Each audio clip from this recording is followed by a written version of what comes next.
السلام عليكم soo dhawaada rabnida kitchen waan salaam akhwaati meel walba joogtaan waxaan idinka mahadcelinaa sida quruxda badan aad mar walba ila socotaan ramadaan mubaarak waxaan rabaa inaad sameeyo cabitaan aad u fudud laba shay kaliya aad ka samaysan kartid afurkana ku wacan healthy-na ah sidaan u sameeyay aan isla daawano halkan waxaa igu jira cananaas waaye aan soo jarjartay ama pineapple waa kan fresh ka ah waan soo gatay asoo nool oo hal xabo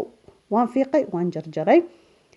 kabacdi inta waxaa iigu jirto ayadana laba qaad waaweyn oo sokor ah sokorta waa iska dayn kartaa haddaadan rabin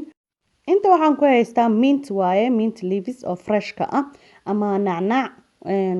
ma la dhaho qof walba suu garanayo markaas mint leaveska qaybtan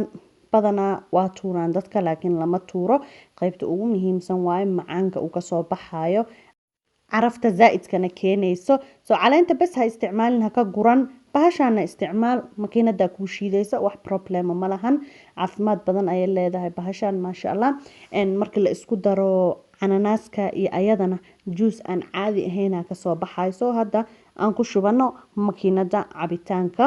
halkaan aan rabaa inaan ku wada shubo oo aan ku guro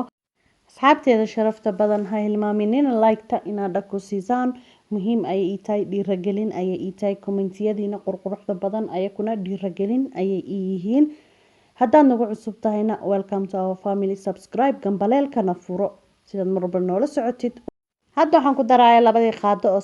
sokorta waad iska dayn kartaa haddaadan rabin okay halaas hadda waxaan ku daroyaa hal galaas oo biyo ah meesha hadda maxaa noogu jiro cananaaskii nacnaaci sokortii labada qaado iyo halkii galaas oo biyo waan soo shiiday mashiinka ma rabin inaan waqtiga idinka dhumiyo video yar oo gaaban waaye waan soo shiiday waa kana u jeedaan waxa waaye hadda waa miirooyaa